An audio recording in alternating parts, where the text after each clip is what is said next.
All right. Hi, everyone. Welcome to another episode of the Mindgasms podcast. Got Chief Keefe, aka Tim Keefe, back again, of course, because we're going to do part 6 of our series on Pragmatism and Richard Rorty. And we're going to continue going through his book called Contingency, Irony, and Solidarity. And I know you said we're going to mostly go over his section on liberal irony. So, do you want to start off with a bit of an introduction there, as you usually do, Tim? Yep, I sure do. Okay, so we are continuing with Rorty's book Contingency, Irony, and Solidarity, which came out in the mid to late 80s, and I say is probably the most important book for his later, we'll say, philosophy, and I use that in scare quotes, quote philosophy. And up until now, we've been covering, there's the title of the book says that there are three main themes. One is contingency, the second is irony, and the third is solidarity. So contingency we've already covered before, the contingency of language, of selfhood, and of community. And Rorty's thesis is that the definition of contingency is that something may be depending on certain circumstances. So with the contingency of language, for example, you and I are born into the US Canadian political system, and so we have grown up with that. That is contingent. We have grown up with language speakers, and we ourselves speak English. That is contingent. And then our selfhood, which is there is nothing that we dig deep down inside to discover is the self, that we're not becoming something that we are, depending on how you look at it. Now, if you're into Jungian analysis, that's something different with individuation. But Rorty's thesis is that some kind of of what the selfhood is, in a metaphysical term, is that there's nothing inside oneself that is a core self.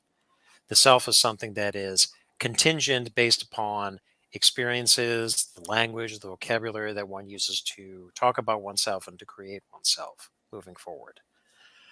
So that's it in a nutshell. Right. Okay, so this time around, we're going to be focusing on irony, which I've covered before. But Rorty has a specific definition of what he means an ironist.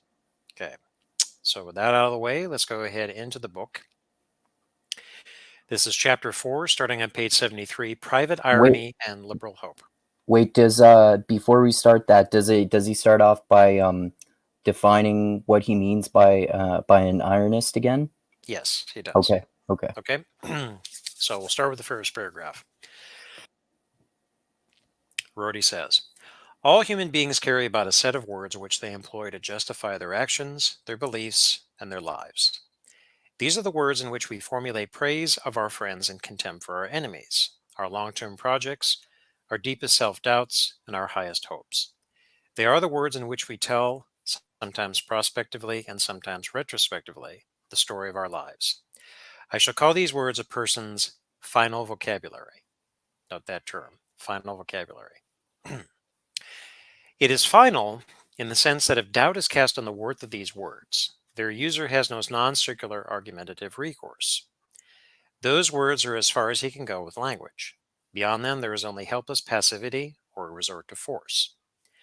A small part of a final vocabulary is made up of thin, flexible, and ubiquitous terms such as true, good, right, and beautiful. The larger part contains thicker, more rigid, and more parochial terms. For example, Christ, England, professional standards, decency, kindness, the revolution, the church, progressive, rigorous, creative. The more parochial terms do most of the work. Okay, so this is all about the final vocabulary. Now, just a quick point, when we covered contingency of language, Rorty also talked about vocabulary versus sentences. So sentences, in his view, are what are true. Vocabularies are not. Vocabulary is what one uses to describe and re-describe one's, well, first of all, what the world is. But the world that is out there is something that we cannot get to finally. We can describe what the world is and re-describe what the world is, changing as the winds change and as social movements and so on progress. Also, many different kinds of concepts will be deployed to describe certain things, like what is society? In this as he just defined here, what the final is. This is a thicker, more rigid and parochial term. What is society? What is justice, kindness, the church, and so on? Okay. So with these parochial terms that do the heavy lifting, in his opinion, can one really say that they are true, good, right, and beautiful, flexible and ubiquitous terms? Okay, these are the questions that he's bringing up as part of the vocabulary. Okay. Okay. Before you go on from there, could you I know we went over this before, but could you go back over how he distinguishes between sentences and vocabulary, and why sentences are true but vocabulary is not? Right. So you could deploy another philosophical term like a proposition. Okay. So a proposition is what resides in a statement or a sentence. When you say the moon is a heavenly body, okay, that is a proposition, and then the proposition is what's true or false. You can say Donald Trump is the current president of the United States. Is that true or false? Okay. But describing the Trump administration, what the Trump administration has been doing since 2016, is that something you can designate as true or false? Not really. You can focus on specific things that maybe Trump has done, like in 2016, after he was elected, he did X, Y, and Z. Is that true or false? Sarah Huckabee was his chief of staff up until recently. Is that true or false? And the whole MAGA thing, make America great again, that's in Rorty's term, a parochial term. What's that mean? Okay, is that true or false? So with a vocabulary, more generally speaking, it's made up of many different kinds of sentences. Also other terms, linguistic noises and marks that are part of how one communicates. But we can't say that everything in a vocabulary is true or false. Okay. A vocabulary is what one uses to describe and redescribe. And then, as he was saying in this paragraph, is that final is there is a point beyond which you become passive, helplessly, or you have to resort to force. So if I'm explaining something to you, maybe to try to convince you, I'm using a mixture of sentences which are part of a vocabulary. If we talk about we members of a liberal society and blah, blah, blah. Okay, so I'm deploying a vocabulary here. And you may have the same description. You may be able to redescribe your vocabulary based on what I tell you. And there comes a point beyond that where, again, as he says, we reach an impasse, we cannot communicate, or we're going to resort to force. Do this or else. Okay? Okay. Make sense? Yep. Okay, so that's the final vocabulary.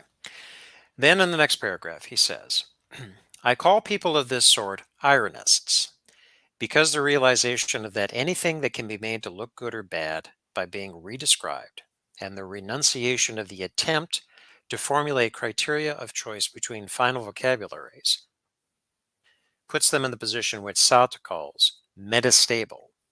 This is Jean-Paul Sartre. Never quite able to take themselves seriously because always aware of the terms in which they describe themselves are subject to change. Always aware of the contingency and fragility of their final vocabularies, and thus of themselves. Such people take naturally to the line of thought developed in the first two chapters of this book.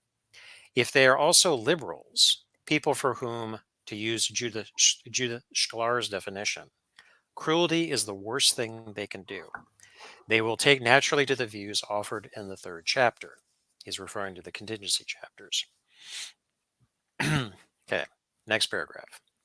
The opposite of irony is common sense. For that is the Sorry. watchword. What were the first two chapters again? It was about contingency, language, selfhood, and community. Right. Okay. So in these paragraphs, he's referring to what he had said about contingency. Okay. So the opposite of irony is common sense. For that is the watchword of those who unselfconsciously describe everything important in terms of the final vocabulary to which they and those around them are habituated. To be commonsensical is to take for granted that statements formulated in that final vocabulary suffice to describe and judge the beliefs, actions, and lives of those who employ alternative final vocabularies. People who pride themselves on common sense will find the line of thought developed in part one distasteful. Okay. And I'll continue with the next paragraph. When common sense is challenged, its adherents responded first by generalizing and making explicit the rules of the language game they are accustomed to play, as some of the Greek sophists did, and as Aristotle did in his ethical writings. But if no platitude formulated in the old vocabulary suffices to meet an argumentative challenge, the need to reply produces a willingness to go beyond platitudes. At that point, the conversation may go Socratic. The question, what is X, is now asked in such a way that it cannot be answered simply by producing paradigm cases of Xhood. So one may demand a definition, an essence. Okay? So let's unpack this a little bit. He means language games in the Wittgensteinian sense, right? Yes. Right. Yes, he was influenced that. Okay. So, as he says about an Ironist, and he covered this also in the previous chapters, talking about contingency, is someone who is aware, well, as somebody who is using a vocabulary, but who is also aware that that vocabulary is contingent. Okay. Sounds like me. Yeah. So, for example, one could use a certain vocabulary, say a religious vocabulary. One was raised fundamentalist Christian, we'll say. This is one's vocabulary that they use to explain the world. Okay. However, if that person is challenged by somebody else's fund vocabulary, say an atheist, then the two are seemingly incompatible. So then what happens? One is going to try to appeal to something that is maybe transcendental. I use that term loosely. Transcendental in the Kantian sense? No, transcendental, that is above that. Okay, so like there are some standards that applies to both of the vocabularies. Okay. Okay. Okay. This is what he means by appealing to Xhood. Okay. Okay. So then one starts to look at essences, in the religious sense. If person A says there is a soul, person B says there is no soul. Okay. How do the two meet in the middle? Is there an essence of a soul type of thing? So what he's getting at is there's appealing to essences going on, particularly if one is appealing to common sense. And you know how people like to say, well, common sense dictates, fill in the blank. Okay. Everybody knows this. That's what common sense is. Because everybody knows it, with common sense, everybody takes it for granted. They don't question it. Okay. The Ironist does. The Ironist is like, well, wait a minute. Why is it that X is the case? Was it always the case? I've met people in my life, maybe close to my own age, who don't take this. Is that always the case? It might be the case in the US and Canada, but is it the case in India or Bulgaria or Russia or somewhere, a place like that? Okay. I'm an So, Ironist. right. So this is what the Ironist is. He or she is aware of what they're using is a vocabulary, but this vocabulary is contingent upon something. Now, hopefully, this is where the liberalism comes in. That what the liberalist in Rorty's definition is trying to do is reducing cruelty to the others. Lots of different kinds of cruelty, not necessarily physical cruelty, but mental cruelty, shutting people out, calling them names, pushing them down, all kinds of things. That's something that a liberal, a classic liberal, we could even say, claims not to do. Social justice warriors are a different case, but I was just thinking of them. But we won't get into that. I was thinking, yeah, that they're not very liberal in that sense. No, they're not. No, they're not. Okay. Yeah. So you understand what he's getting at with the liberal Ironist, the Ironist who is aware of the contingency of the vocabulary versus somebody who is commonsensical or who claims to be. Okay. Yes. All right. So let's skip down to the bottom of page 74. He continues, the Ironist is a nominalist and a historicist. Let me say this again. The Ironist is a nominalist and a historicist. Okay, what do the terms mean? A nominalist is versus a Platonist. Platonist, in a generic sense, is someone who believes in an abstract essence, maybe somewhere out there. Nominalist is, particularly with a universal, that is just a name applied to a collection of certain characteristics, but there is nothing essential about it. And then a historicist is somebody who is aware of that there's a contingency within the historical milieu. Okay. Okay. So So for Rorty example, was an anti-essentialist, an historicist, and a nominalist. It sounds like, and I know he was an anti-essentialist. Yeah. right, anti-essentialist, nominalist, and historicist. So in the case Right. of historicism, for example, there once was a time before the Enlightenment when liberal society, as we understand it as heirs of the Enlightenment, didn't exist. Okay. Right. So one cannot really say that way back in Athenian society, even going further back than that the Athenians, the Greeks, were as liberal, classical liberals as we are. Okay. Maybe they had shades of that, and that influenced what happened in the Enlightenment going past, but we cannot say that they were, or they were proto liberalists. There's a historicist element here. And then he then he Right. continues. She thinks nothing has an intrinsic nature, a real essence. So she thinks that the occurrence of a term like just or scientific or rational in the final vocabulary of the day is no reason to think that Socratic inquiry into the essence of justice or science or rationality will take one much beyond the language games of one's time. The Ironist spends her time worrying about the possibility that she has been initiated into the wrong tribe, taught to play the wrong language game. She worries that the process of socialization, which turned her into a human being by giving her a language, may have given her the wrong language, and so turned her into the wrong kind of human being. But she cannot give a criterion of wrongness. So the more she is driven to articulate her situation in philosophical terms, the more she reminds herself of her rootlessness by constantly using terms like Weltanschauung, which is German for worldview, perspective, dialectic, conceptual framework, historical epoch, language game, redescription, vocabulary, and irony. Okay? So the ironist is worried that she could have been born into the wrong language or into the wrong tribe. Okay? Somebody who is very self conscious about this, somebody who's very aware of this.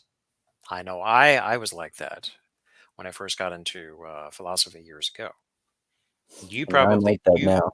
Yeah. Yeah, you probably did too, because you get into the new atheists. We'll just use this example, and then at some point you realize, well, wait a minute, they don't have all the answers. And Have they I don't been initiated really in seem something else? to. Oh, sorry. Have I been initiated into the, as he says, wrong language game? Mm.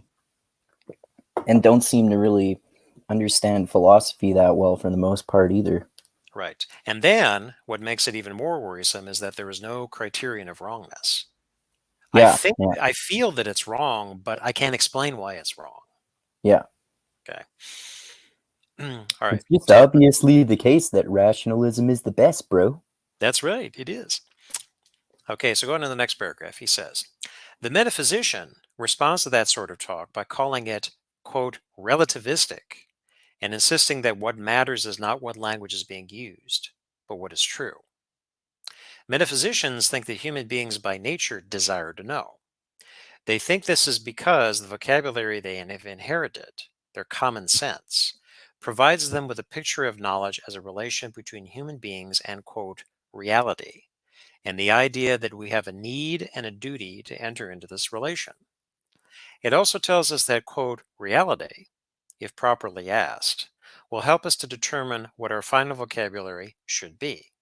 So metaphysicians believe that there are, out there in the world, real essences which it is our duty to discover and which are disposed to assist in their own discovery.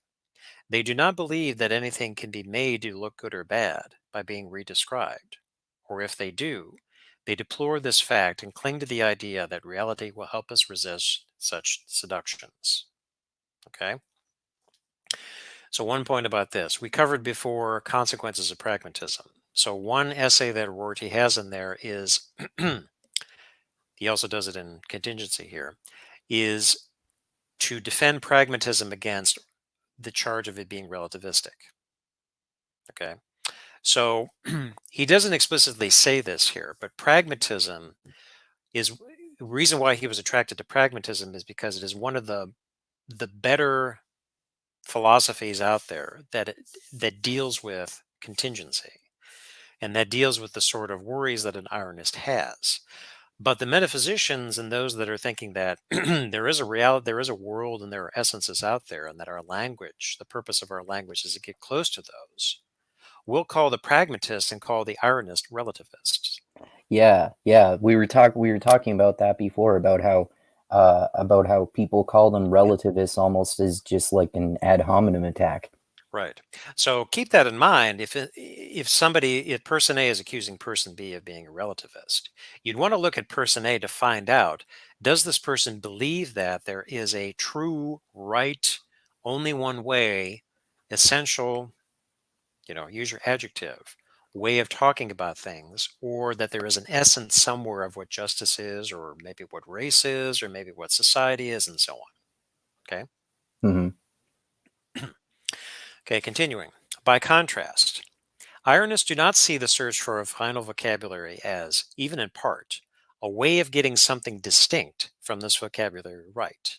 They do not take the point of discursive ought to be knowing in any sense that could be explicated by notions like reality, real essence, objective point of view, and the correspondence of language of reality. They do not think its point is to find a vocabulary which accurately represents something, a transparent medium. For the Ironists, final vocabulary does not mean one which puts all doubts to rest, or the one which satisfies our criteria of ultimacy or adequacy or optimality. They do not think of reflection as being governed by criteria.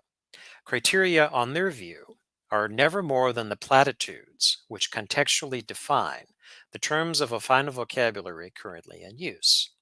Ironists agree with Donald Davidson about our inability to step outside our language in order to compare it with something else, and with Heidegger about the contingency and the historicity of that language. Oh, I love that. That's so great. Okay? So, just to briefly sum up there, the Ironists do not believe that the final vocabulary is to get at something distinct. Okay? We're not trying to find the perfect language. We are not trying to find the perfect way of saying something. We are not trying to know what reality or real essence or how well that the language corresponds to reality. They're not interested in that. Okay. A metaphysician is, but an iridism is not. And then they are aware of, as with Davidson, and this is where Rorty really was influenced by Davidson. We've covered this also before. One can step outside of one's language. To talk about things, you are using language. You are using one's final vocabulary, which is not static. It will change over time over the course of one's life. And the people in the community will use that language, constantly describing and redescribing. But they're never going to get at what the essence is because such an essence really doesn't exist. Did he get that from Derrida? That I remember correct, if I remember correctly. I wouldn't say he got it from Derrida. There are other essays where he, again, he's writing this in the 70s and 80s just as Derrida is gaining ascendancy. So he was influenced by Derrida and he wrote on him in other essays, but we're not going to get to that right now. Okay. You could say that you could say that yes, wrapped up in with this, he was influenced to a certain extent by Derrida because what's Derrida all about? There is nothing outside the context I of think the he reading. talks. I actually don't remember whether it's in this book or one of his other books, but he talks repeatedly about being influenced by Derrida, Nietzsche, Wittgenstein, William James, Yep, Derrida. I think I said, those are all in his collections of essays. yeah, yeah. I think those were like the main ones that seem to come up over and over again too, and Davidson too. Yes, Davidson. So reading through his books, you can see what his influences are. Heidegger too, to a certain extent. Yeah, yeah, that's the one that I forgot. Yeah, he mentions Heidegger a lot as well. Yeah, in fact, the first book of his collection of essays is Essays on Heidegger and Others. Oh, that would be interesting to read sometime. I want to read that. Yeah. Okay. So going to the next page, page 76, he continues. For a metaphysician, philosophy, as defined by reference to the canonical Plato to Kant sequence, Plato, transcendent essences, Kant as the transcendental categories, grounding of how one comes to know, is an attempt to know about certain things, quite general and important things. For the Ironist, philosophy, so defined, is the attempt to apply and develop a particular antecedently chosen final vocabulary, one which revolves around the appearance-reality distinction. Okay. So going away from the representationalist theory of reality and of truth that we talked about before. Yes. Now that's a trope in philosophy, the appearance-reality distinction. So, for example, if we're talking about consciousness, one's thoughts, perception, that what is in my mind, does it correspond to reality? Now, here's again, this is where representation comes in. Or is it just an appearance of it? Some philosophers would say what is in our mind is just an appearance of what is really out there. Kant even said this too, the noumena and the phenomena, the difference is there. The phenomena is what appears to our minds. This is all we can know. We can never know what is the noumena of the thing in itself.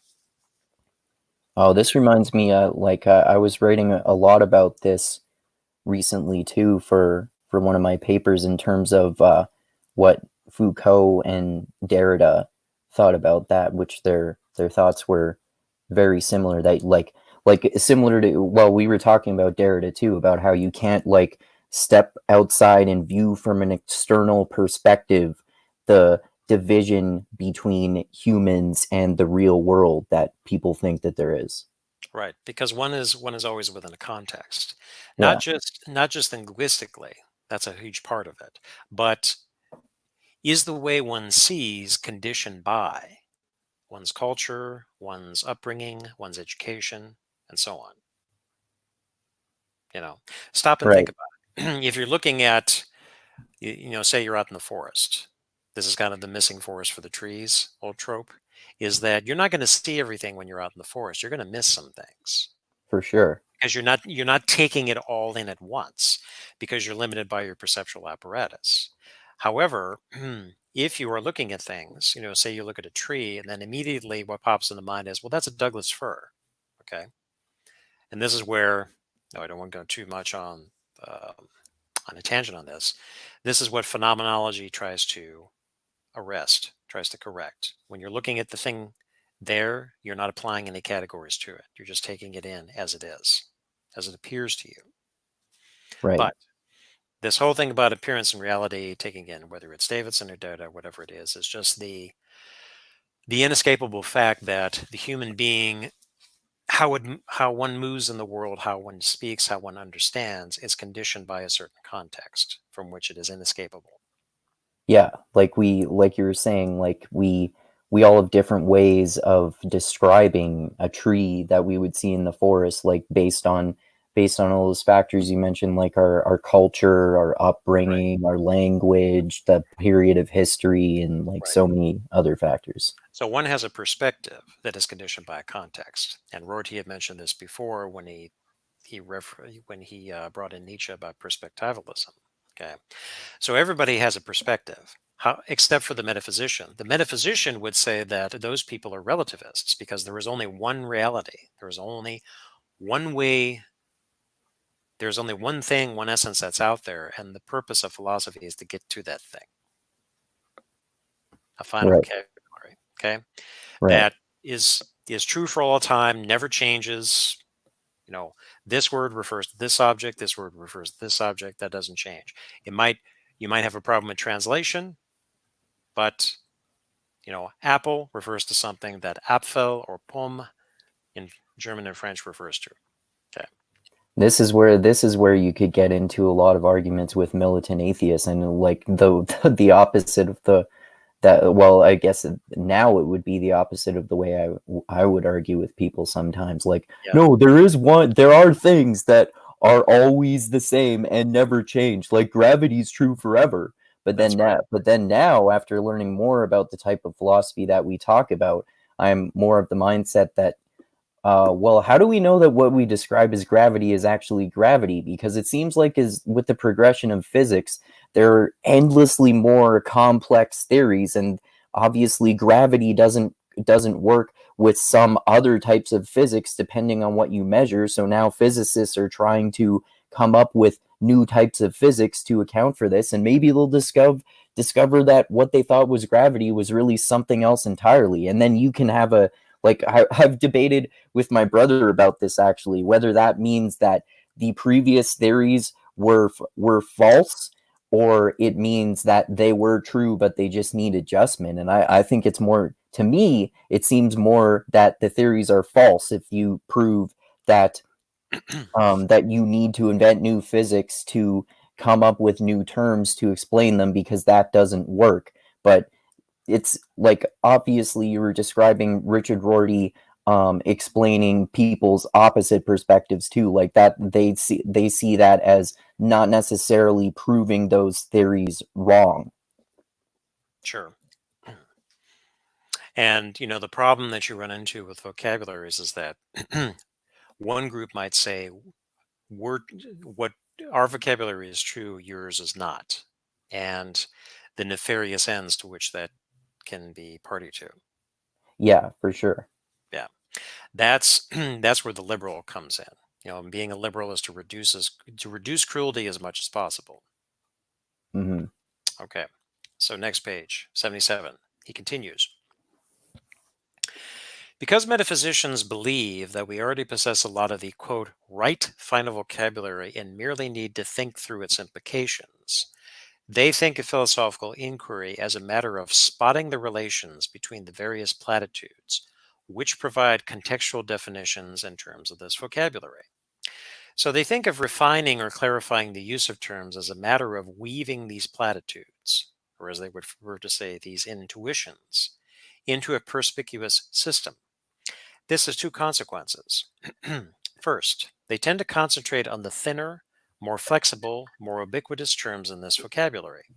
Words like true, good, person, and object. For the thinner the term, the more platitudes will employ it. Second, they take the paradigm of philosophical inquiry to be logical argument. That is, spotting the inferential relationships between propositions rather than comparing and contrasting vocabularies.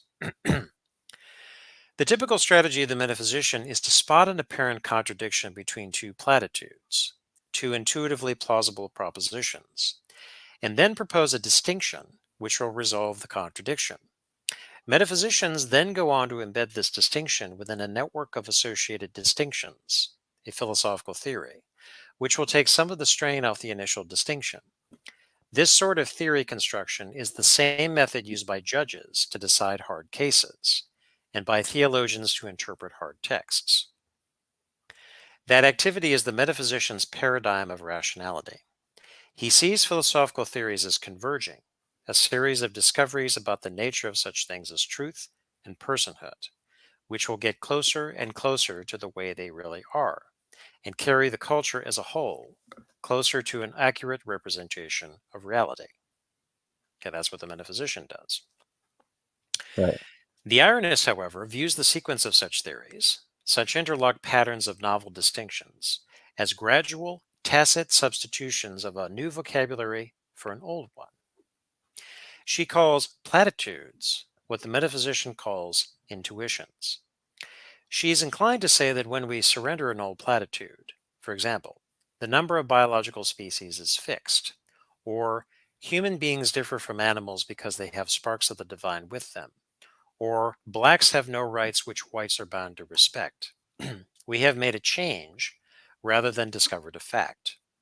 The Ironist, observing the sequence of, quote, great philosophers and the interaction between their thought and its social setting, sees a series of changes in the linguistic and other practices of the Europeans. Whereas the metaphysician sees the modern Europeans as particularly good at discovering how things really are, the Ironist sees them as particularly rapid in changing their self-image and recreating themselves. Okay, so that's an important point there. Yeah. So the Ironist, and I've often thought this myself, even going way back, is really no such thing as an intuition, the way the metaphysician describes it. Rather, there are subtle changes that happen over time. So there is this final vocabulary out there, Okay. Us North American liberals, or maybe just North Americans in general, are using a final vocabulary in 2020. Now, fast forward 100 years. What would the vocabulary be like then? Who knows? Certainly will change. To what Mhm. extent? Nobody can tell. Will it have progressed? I'd say most certainly. Will it have regressed? I would say most certainly too. Again, we don't know. What we do know, really the only thing we can know, is that the vocabulary will change. So, final, going back to what he'd said before about the ironic approach, is that this is what we have, but we know that it's contingent and we know that it's going to change over time. And we hope that there is more progress, more progression than there is regression in this vocabulary. Well said. Thank you. So in the next paragraph, he says, the metaphysician thinks that there is an overriding intellectual duty to present arguments for one's controversial views, arguments which will start from relatively uncontroversial premises.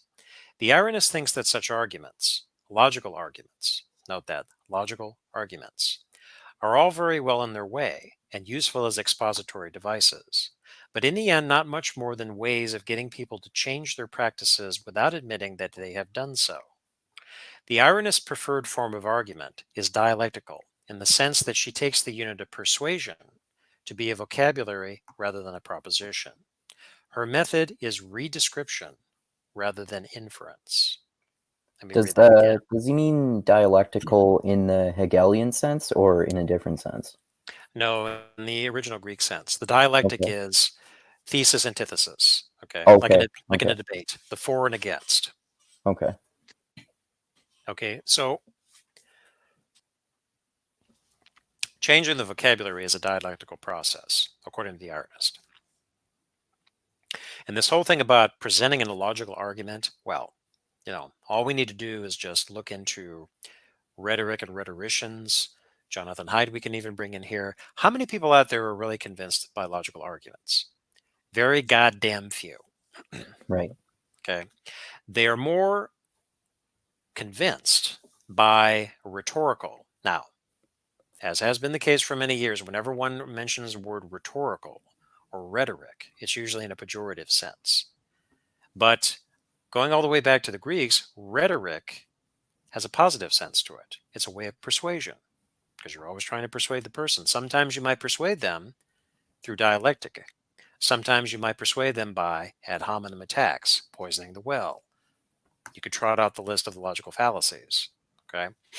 But then his last sentence, Rorty's, is her method, meaning the liberal Ironist, is redescription rather than inference, redescribing things. Okay. Not here's a whole list of logical arguments. I'm appealing to your intuition. Therefore, you will change your mind based on the soundness of my logical arguments. It really doesn't work that way. Right. Rather, I am redescribing things for you, getting you to see things in another way, with the hope that you will progress in your final vocabulary, adopting some of the same things or similar things that I have mentioned in my description or redescription. Okay.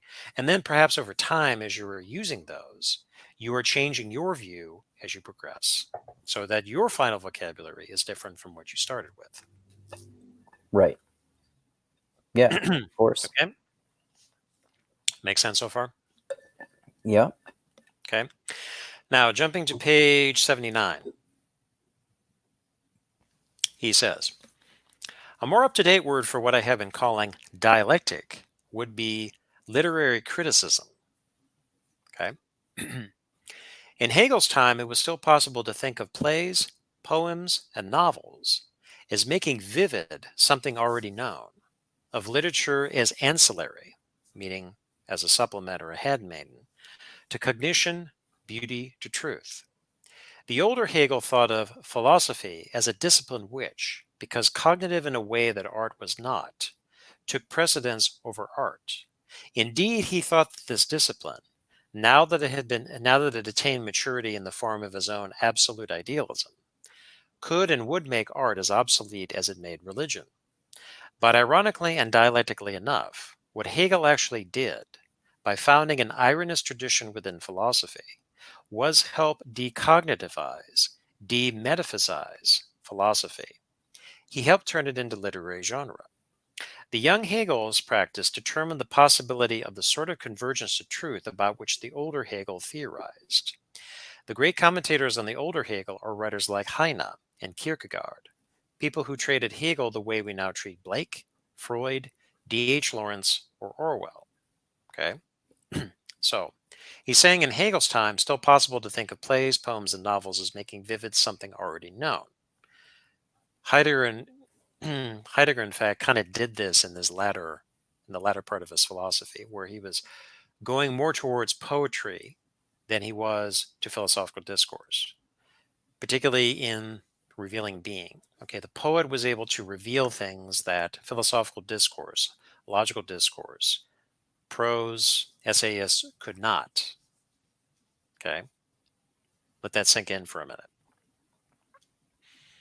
And then the Yeah. later Hegel, according to Rorty, was trying to move towards logic.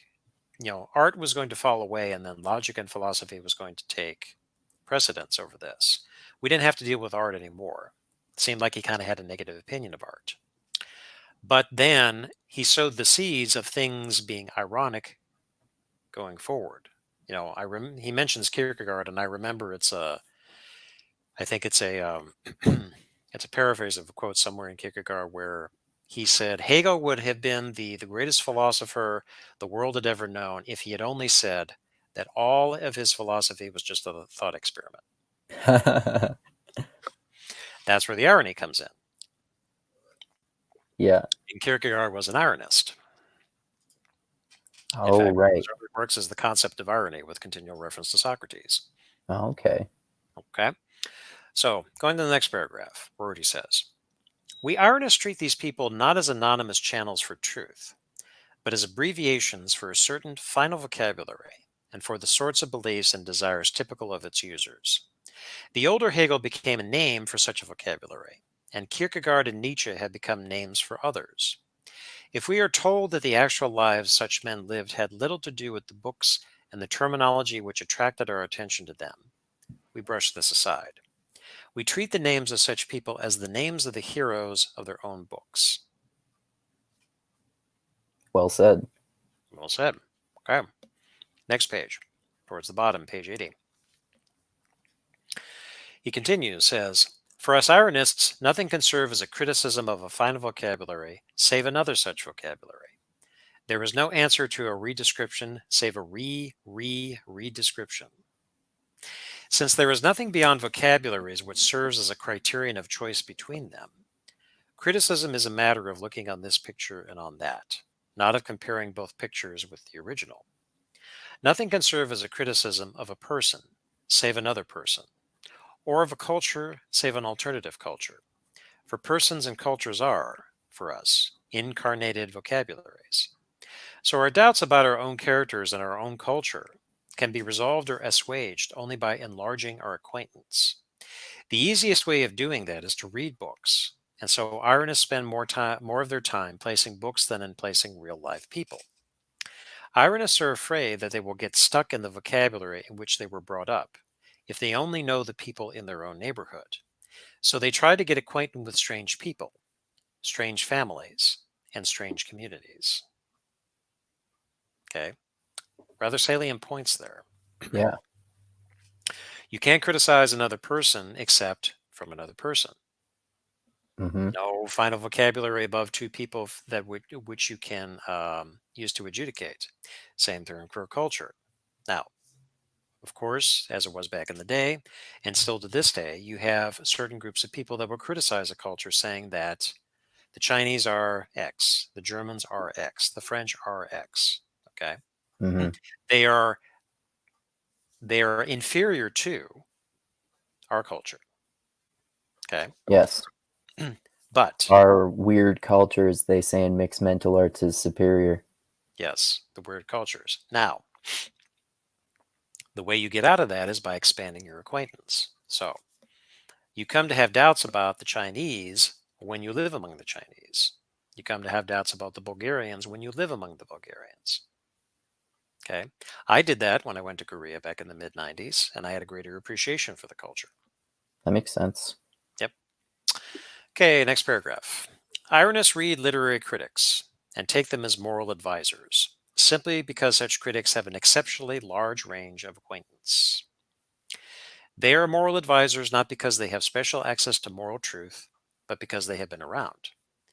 They have read more books and are thus in a better position not to get trapped in the vocabulary of any single book. In particular, ironists hope that critics will help them to perform the sort of dialectical feat which Hegel was so good at. That is, they hope critics will help them continue to admire books which are prima facie antithetical by performing some sort of synthesis. Okay? I like that. All right, skipping to page 82. Rorty continues. The rise of literary criticism to preeminence within the high culture of the democracies, its gradual and only semi-conscious assumption of the cultural role once claimed, successively, by religion, science, and philosophy, has paralleled the rise in the proportion of Ironists to metaphysicians among the intellectuals. This has widened the gap between the intellectuals and the public. For metaphysics is woven into the public rhetoric of modern liberal societies. So is the distinction between the moral and the merely aesthetic, a distinction which is often used to relegate literature to a subordinate position within culture, and to suggest that novels and poems are irrelevant to moral reflection. Roughly speaking, the rhetoric of these societies, takes for granted most of the oppositions which I claimed have become impediments to the culture of liberalism. Okay. I like that too. It reminds me too about doesn't he talk about Nietzsche talking about how the artist is like essential for society? I don't recall that, but Maybe it was specifically poets. I thought we talked about something like that. Maybe it was something else by Rorty that I read. I think it was that. Now, with the essay on the contingency of selfhood, Rorty mentions Harold Bloom's notion of the strong poet. The strong poet is that artist, a wider definition, who is worried that he is only going to be imitating what had come before him, Right. whether it's a poet or a novelist or a musician or something like that. The strong poet, in Bloom's definition, is that person who is able to overcome that, make something, get beyond where his time he is described as idiosyncratic and unusual, that he then produces something that is unique, where what has come before him was a lead up to that. Okay. But he is not part of that. He is not a pale imitation of somebody else. Right. Okay. In the case of poets, whoever came after Shakespeare is going to worry that, well, how am I going to top Shakespeare? Okay. Maybe they never top Shakespeare, but they do something where they acknowledge the influence of Shakespeare and they go off in a completely different direction. Okay. So in the next paragraph, he says, this situation has led to accusations of irresponsibility against Ironist intellectuals. Okay. Some of these accusations come from know-nothings, people who have not read the books against which they warn others, and are just instinctively defending their own traditional roles. The know-nothings include religious fundamentalists, scientists who are offended at the suggestion that being scientific is not the highest intellectual virtue. Sam Harris, take notice.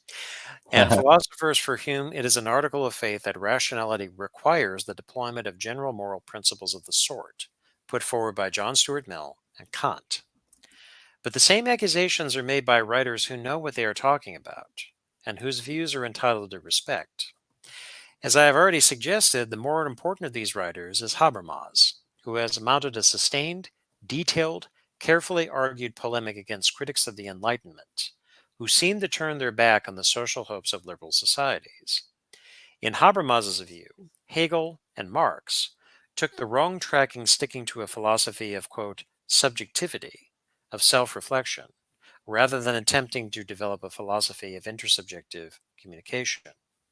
So Habermas is another influence upon Rorty.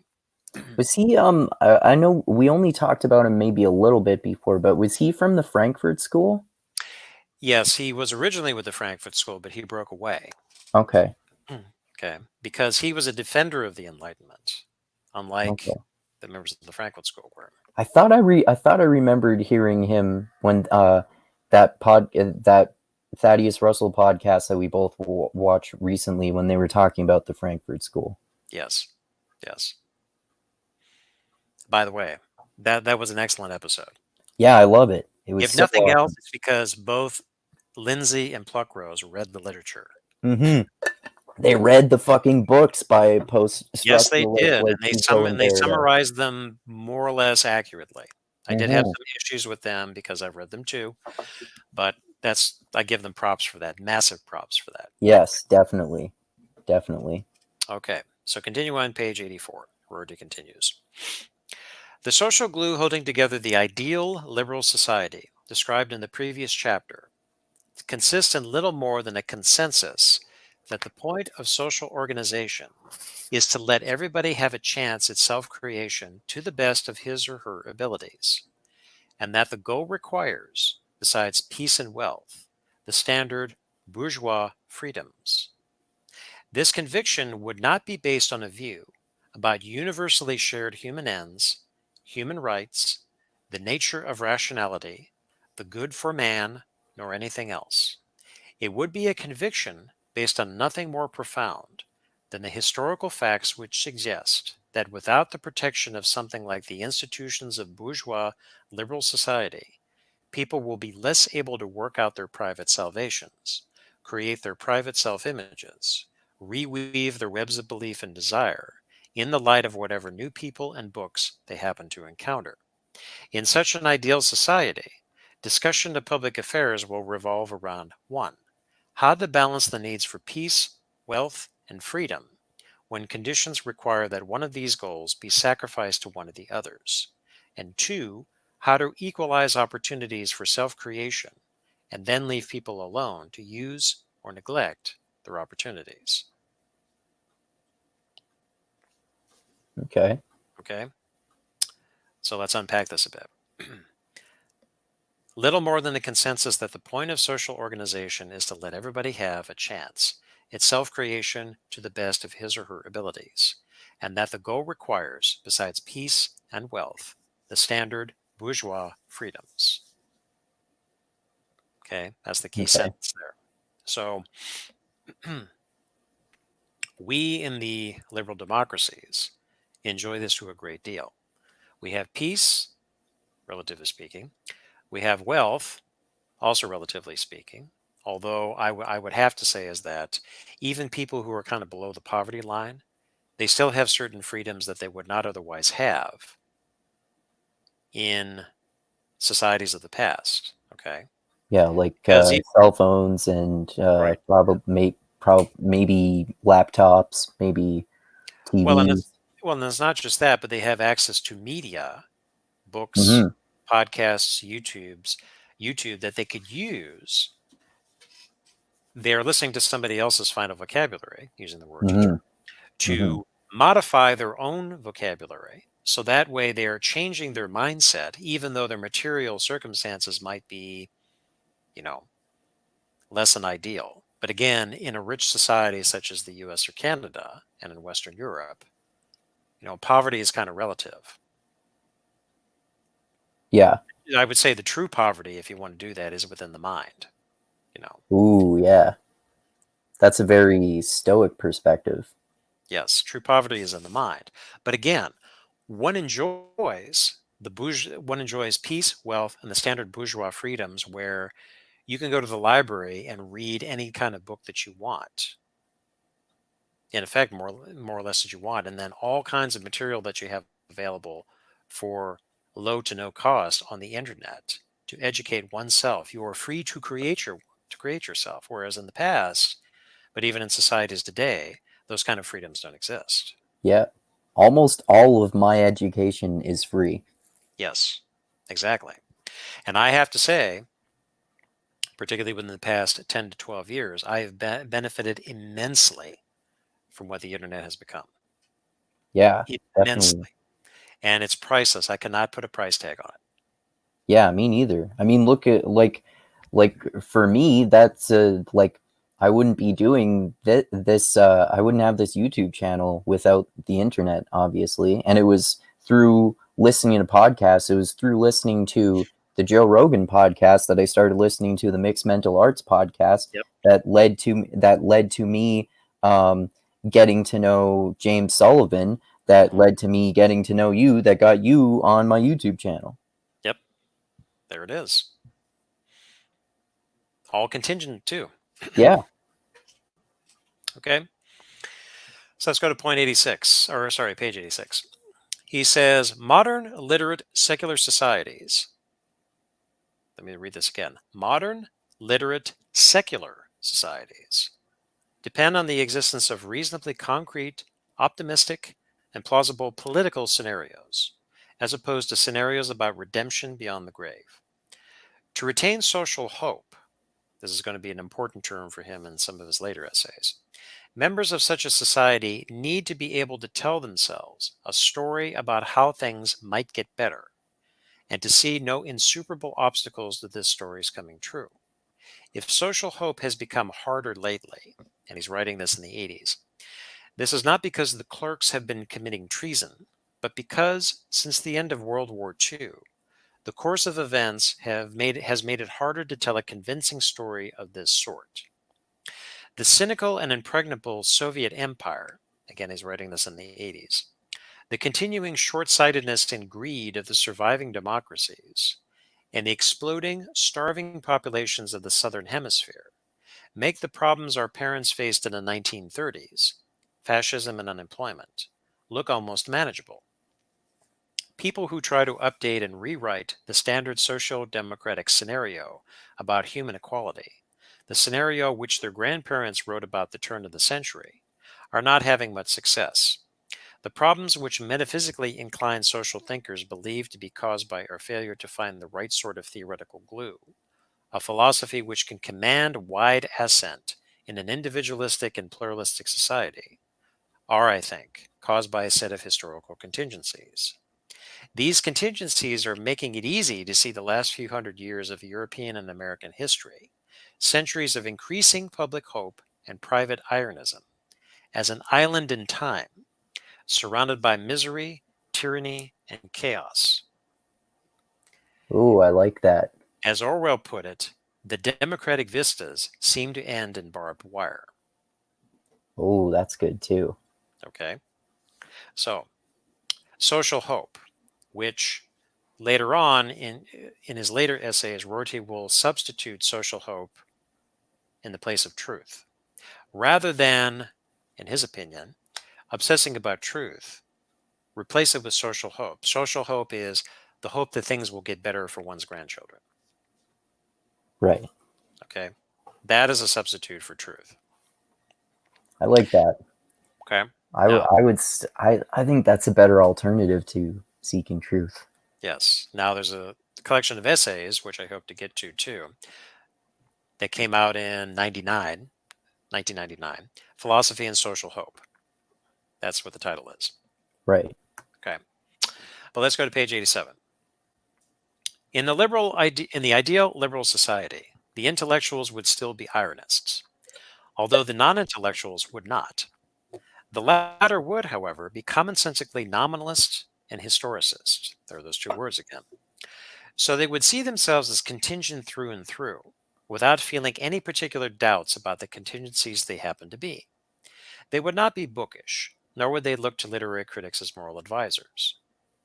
But they would be commonsensical non-metaphysicians, in the way in which more and more people in the rich democracies have been commonsensical non-theists. They would feel no more need to answer the questions, why are you a liberal? Why do you care about the humiliation of strangers? Than the average 16th century Christian felt to answer the question, why are you a Christian? Or that most people nowadays feel to answer the question, are you saved? Such a person would not need a justification for her sense of human solidarity, for she was not raised to play the language game, in which one asks and gets justifications for that sort of belief. Her culture is one in which doubts about the public rhetoric of the culture are met not by Socratic requests for definitions and principles, but by Deweyan, John Dewey, requests for concrete alternatives and programs. Such a culture could, as far as I can see, be every bit as self-critical and every bit as devoted to human equality as our own familiar and still metaphysical liberal culture, if not more so. But even if I'm right in thinking that a liberal culture whose public rhetoric is nominalist and historicist is both possible and desirable, I cannot go on to claim that there could or ought to be a culture whose public rhetoric is Ironist. I cannot imagine culture which socialized its youth in such a way as to make them continually dubious about their own process of socialization. Irony seems inherently a private matter.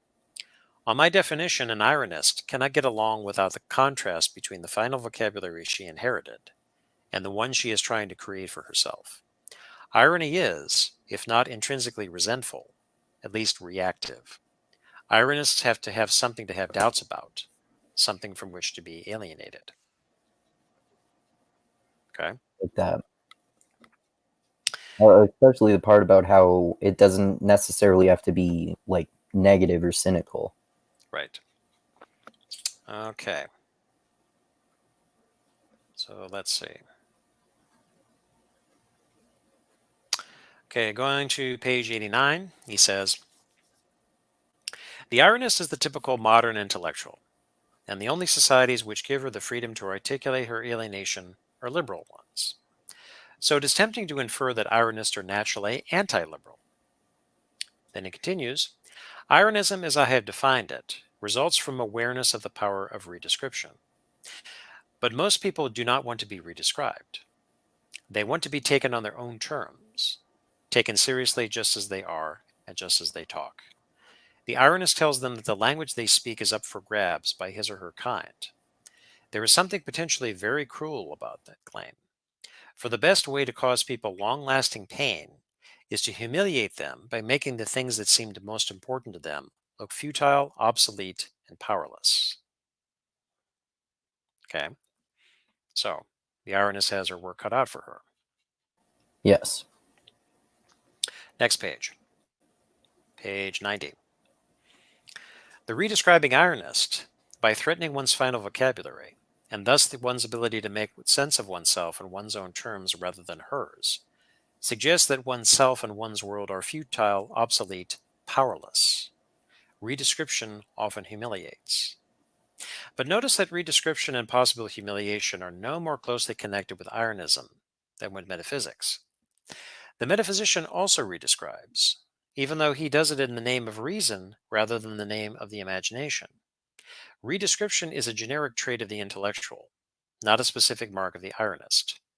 So why do Ironists cause special resentment? We get a clue to an answer from the fact that the metaphysician typically backs up his redescription with argument, or as the Ironist redescribes the process, disguises his redescription under the cover of argument. But this in itself does not solve the problem, for argument, like redescription, is neutral between liberalism and anti-liberalism. Okay? So in other words, a liberal and an anti-liberal could both use an argument to make their point. And then he says on page 91, there are then two differences between the liberal Ironist and the liberal metaphysician. The first concerns their sense of what redescription can do for liberalism. The second, their sense of the connection between public hope and private irony. The first difference is that the Ironist thinks that the only redescriptions which serve liberal purposes are those which answer the question, what humiliates?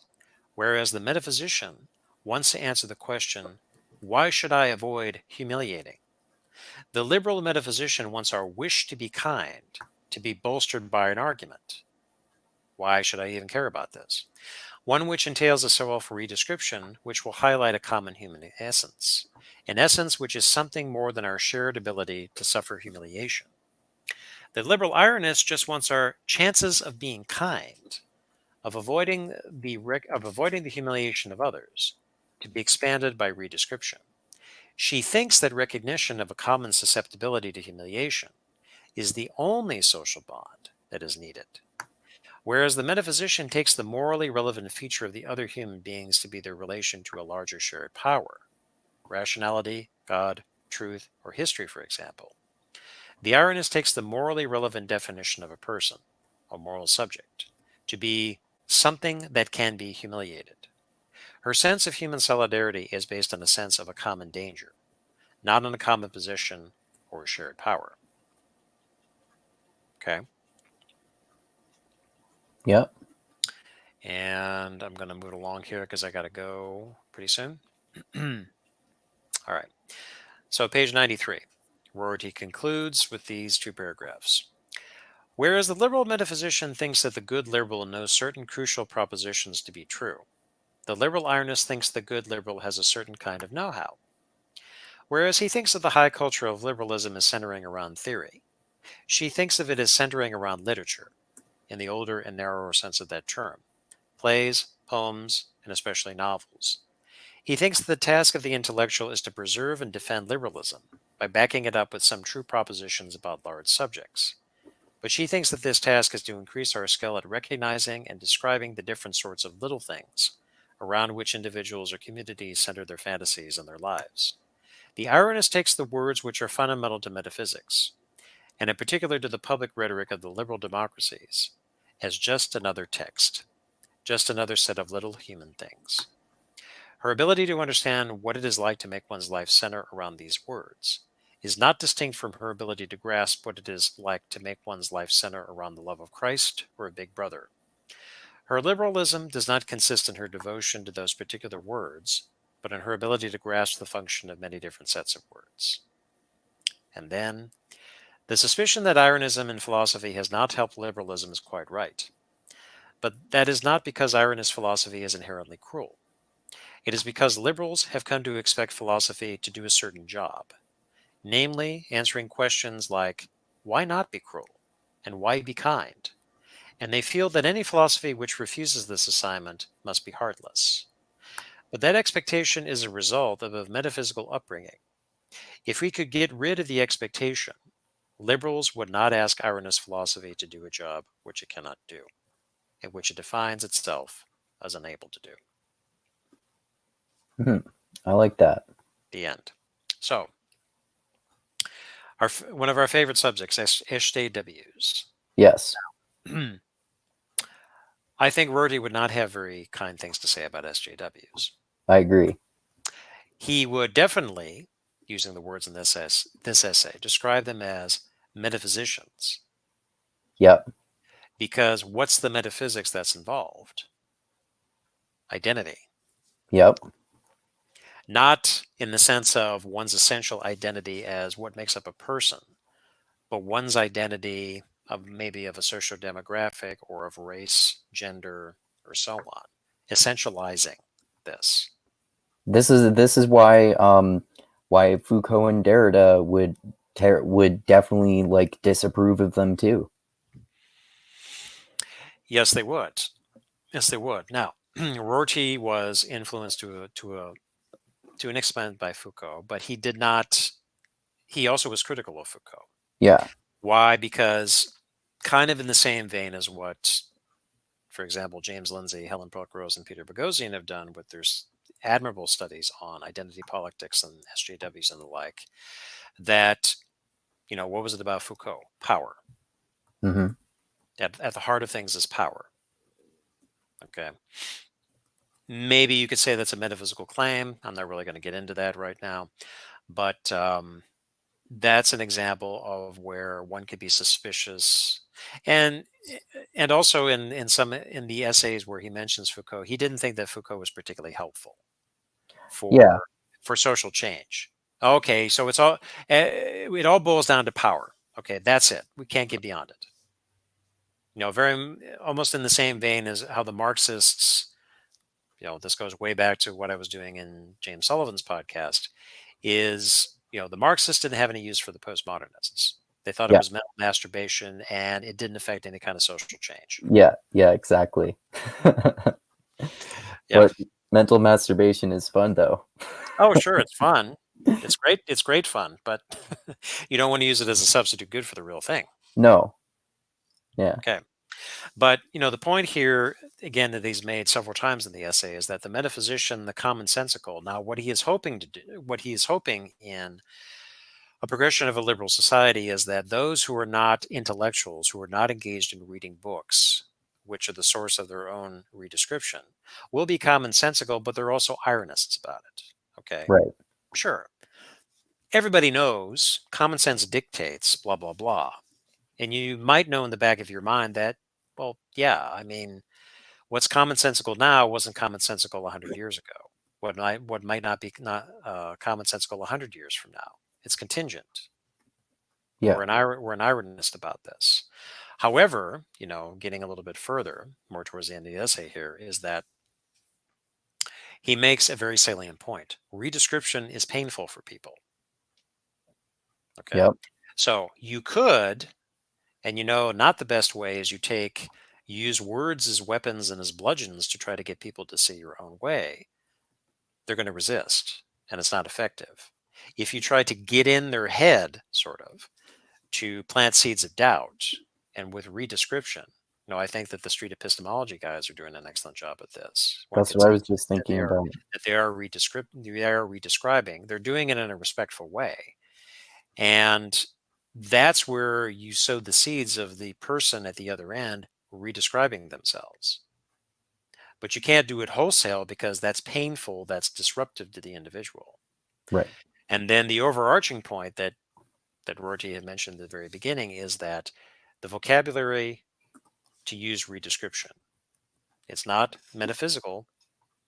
The liberal ironist is aware of the contingency of the language, the vocabulary in which he or she is brought up in, and taking that as commonsensical, quote unquote, but also is of such a level where constantly reading books, and we could throw podcasts and YouTube videos and lectures into this, always reading, always thinking, always redescribing, never ends.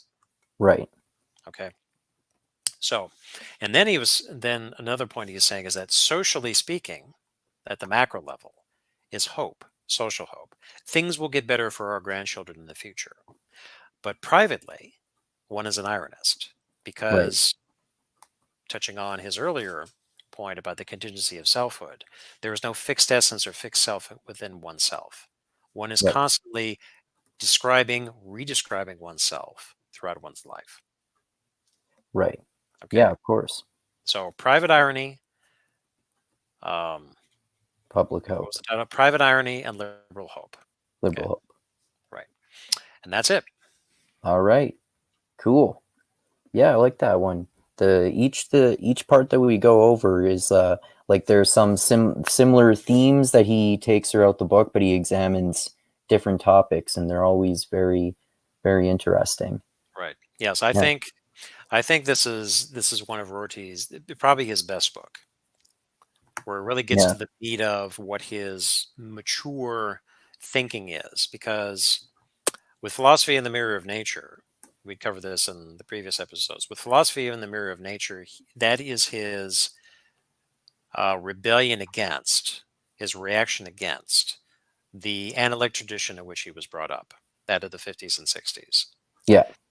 Then, in Consequences of Pragmatism, he is explaining in a series of essays his encounter with, his absorption of, and his deployment of pragmatism as a way to get beyond analytic philosophy and protecting it, defending it against charges of relativism and irrationalism. That's what it was. It was irrational. It